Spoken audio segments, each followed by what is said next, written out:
Professor Cheng, please.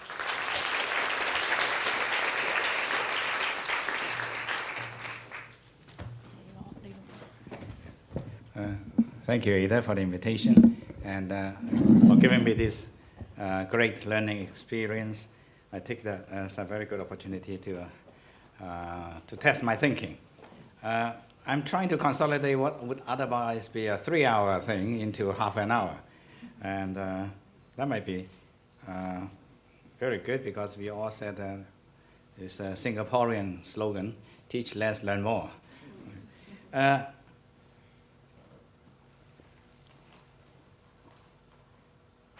I'm trying to decode the title of this fest, Education Should Be Different. Because everybody says that, now beginning, more and more people are saying education should be different. The world is different. But that has become almost a kind of ritual and or rhetoric. So this is my understanding, and I'm testing with you. Society has changed and is ever changing, and with ever increasing speed. Maybe I should use this one. Increasing speed. But what exactly have changed?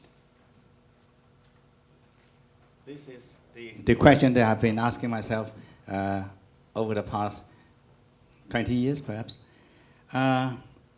Society at large, and then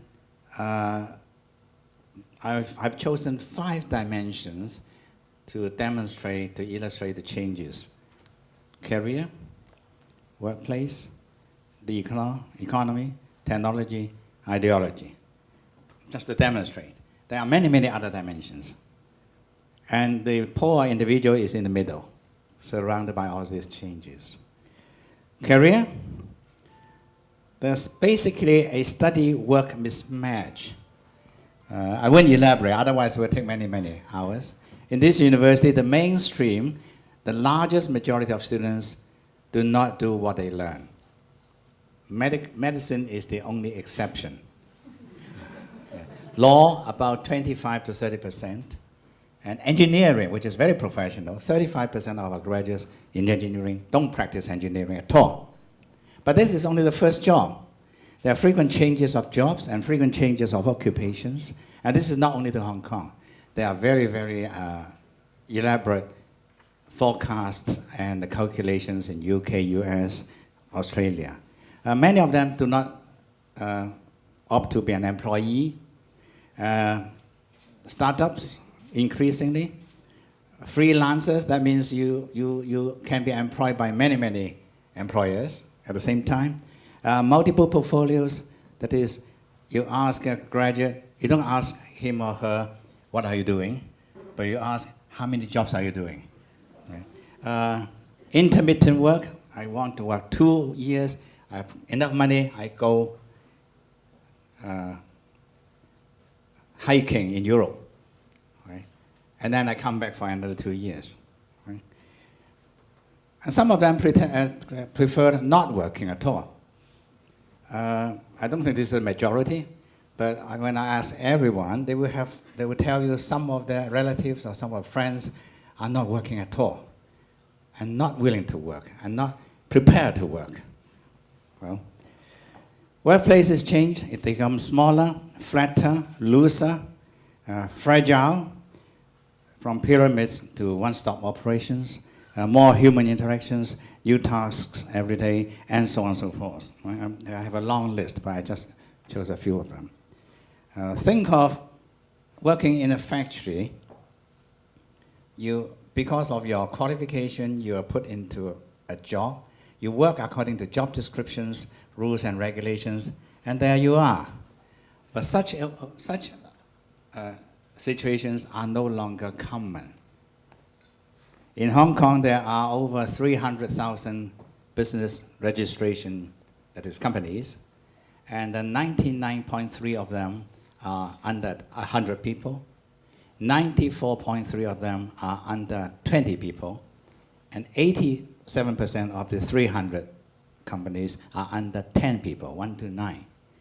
And these statistics does not capture the the freelancers.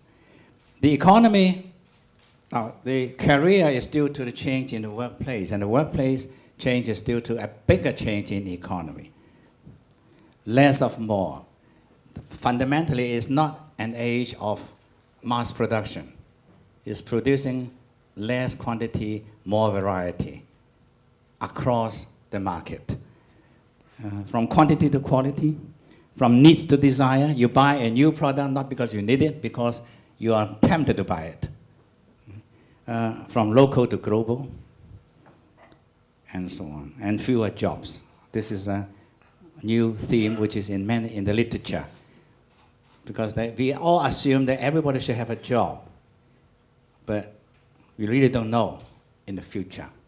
And when I say future, it's not after us. It's in 15 years' time, 20 years' time, 25 years' time. Of course, technology is well discussed. Robotization, are they replacing people? Social media, which is connecting people in a different way. Networks, new ethics, because all the norms and ethics that prevail in our present society seem to be disappearing. They are replaced by something else that we don't understand. Well, I won't elaborate. New human roles, and so on. But more fundamental is not only the economy has changed, but also people's minds have changed. Market, I belong to the 20th century, and we believe in market, democracy. But is market really working? Is democracy really working? Look at Thailand, look at Ukraine, look at Egypt. Democracy, look at, no, I don't know, Trump. So, no, not me, but younger people, why should they believe in this? Because what they see has no history. It's not, are they working? Fairness? Are we talking about fairness? Anything about fairness in the international arena? Peace? Turn on your television every day, there are all kinds of violence, either by war or by terrorists. Right? Every day. Every day. Harmony? Every day you turn on the television, you have some cities in the world which are suffering from unrest. Equity? People talk a lot about, but I'm not so sure. I'm not being pessimistic. I'm just being challenged. And maybe you are not. Moreover, the world is becoming increasingly unstable and insecure. I accumulated over time the following list, and it's getting bigger. Severe damage due to natural disasters. Natural disasters are not controllable, but the damages are due to population density, population mobility, and so on and so forth. Man-made accidents, unpredictable economic crisis, political unrest, epidemics, irresponsible politicking. Used to be only US, now it's everywhere. Increasing potentials of war, terrorists, serious corruption, unstoppable waves of refugees, and so on and so forth. You can add on. It really means that, but I'm listing this for education because all these will not disappear in 20, 30 years' time. That means the students we are teaching, they have to undergo lives under these insecure and uncertain situations. There is a term, an acronym in the literature called VUCA, volatile, uncertain, complex, and ambiguous. And that perhaps summarizes what we are facing. But are young people prepared? In our schools, what part of our schools and school lives are preparing our young people for such uncertainty, for such insecurity? They have to be much stronger than we. This is my why. Therefore, education has to be different. Because our education is preparing people to work in a stable job, for life, with predictable escalation of salaries, predictable escalation of status, and so on and so forth. And that belongs to history.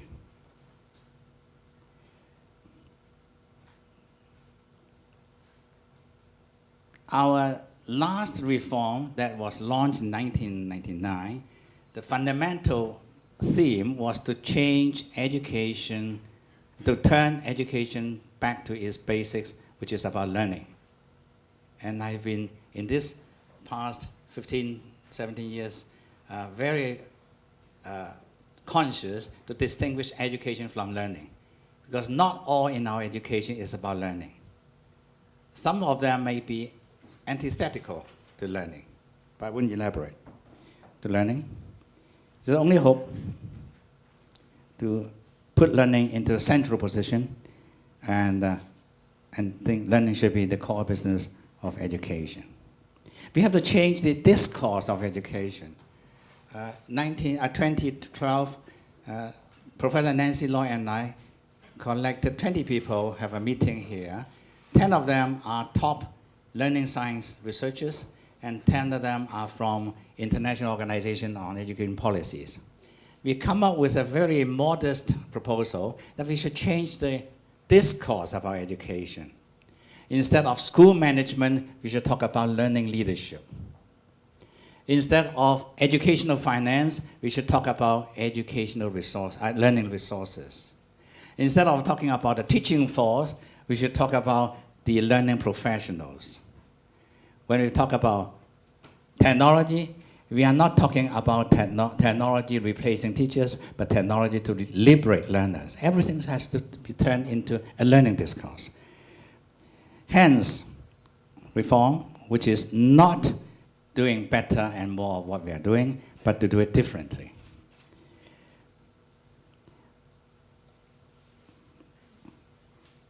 Thank you, Ada, for mentioning Education 2.1, which is just a kind of a modest, non-governmental advocacy. How far it can go, where it goes, I really don't know. But the overall aim is we aim at people quality, because it is about people. It's not about jobs. It's not about global competitiveness. It's not about GDP growth. It's not about examination scores, which to us means three things, at three levels: capabilities, attributes, and values. Now I'll try to explain them quickly. Capability refers to knowledge and literacy, knowledge and skills, which is the major part of our curriculum nowadays. But the curriculum nowadays is only a narrow part of that. They learn through the formal curriculum, but increasingly young people also learn through other technologies, other media. This is about knowledge and skills. Second is attributes. Now, we can't find a better term for that. In Taiwan, they call it 素养, which is a very good term, because they say competencies is something you have to perform in order to understand. But 素养 is inside, is within yourself. And therefore, it's a move forward. And China, mainland China, has a very, very massive discussion on this in these past few weeks. Attributes. They are about so-called soft skills. I can't find a better decoding method. I don't like the word skills, because this is not about skills. Human relations is not about skills. Skills is that you have to look at people's eyes when you talk. Don't rub your nose. These are skills, right? But the human relations is not about this. Soft skills, many of these. And you all know this, and you have longer list. They are attained basically through experience. And that is actually one of our major suggestions in the Education 2.1 document. That is, a lot of these are experiences. If the experience is only sitting and writing an examination, and they learn sitting and writing and examinations. but a lot of other attributes have to be learned otherwise. Experience. And thinking in that direction, in that dimension, then our young people's experience are really too narrow. We are depriving them other learning opportunities. And people's brains develop because of our activities. Human brains are plastic, and the plasticity is due to our activities. Values is something we found inadequate if we have only capabilities, knowledge and skills and attributes. It seems to be something missing. It's values. That is, it's about rights and wrongs, good and bad, beautiful and ugly, rational, irrational, scientific, non-scientific, for a better society. These are beliefs, norms, and assumptions, but they are not taught. They are not easily attainable only through pure experience, but experience helps a lot. It's basically nurtured, inculcated, enculturation, or by role models, right? And so on and so forth. Now this is a brief, I won't elaborate. But how? Fundamentally, this is, first is focused on learning. Students as active learners, and so on and so forth. High-level professional about teachers, parents, professional teachers, professionally informed parents, and professionally informed community. And it has to be a whole society commitment. It's not only a matter of schools, not a matter of teachers, not only a matter of the Education Bureau. In some countries, education reform is the business of the Education Ministry, and nobody else would pay attention to. And other ministries will compete for resources. Right? It has to be a whole society concern, and so on. So it's something like this. Therefore, we have 4 suggestions. One is reduce examination pressures. I'll show you later on that in this part of the world, the basic enemy or basic barrier, obstacle about any education reform is the public education. It's a culture. It's a culture. It's not easy to overcome. It's the case in Japan, in Korea, in mainland China, in Taiwan. But we try to bite the bullet. Could we, Hong Kong, do a little bit different? Provide equitable higher education. Higher education has changed its meaning. It's no longer for the elite. It's no longer for the selected. But our system is not coping with that new situation. This is a very concrete but not easy suggestion. We found that since students have to have so much more learning experiences, and schools are still the hub of learning activities, then the resources that schools are now receiving is far less than necessary, far less than students deserve. Thank you. And therefore, my analogy is like in Africa, you have a small truck, but then it's loaded with huge kind of goods. So the car is now shivering, and teachers are suffering.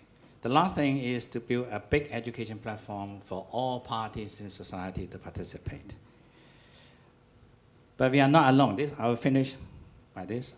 In Singapore, this is 2013, a new initiative.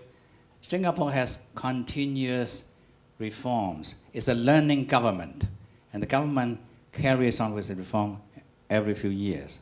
They started with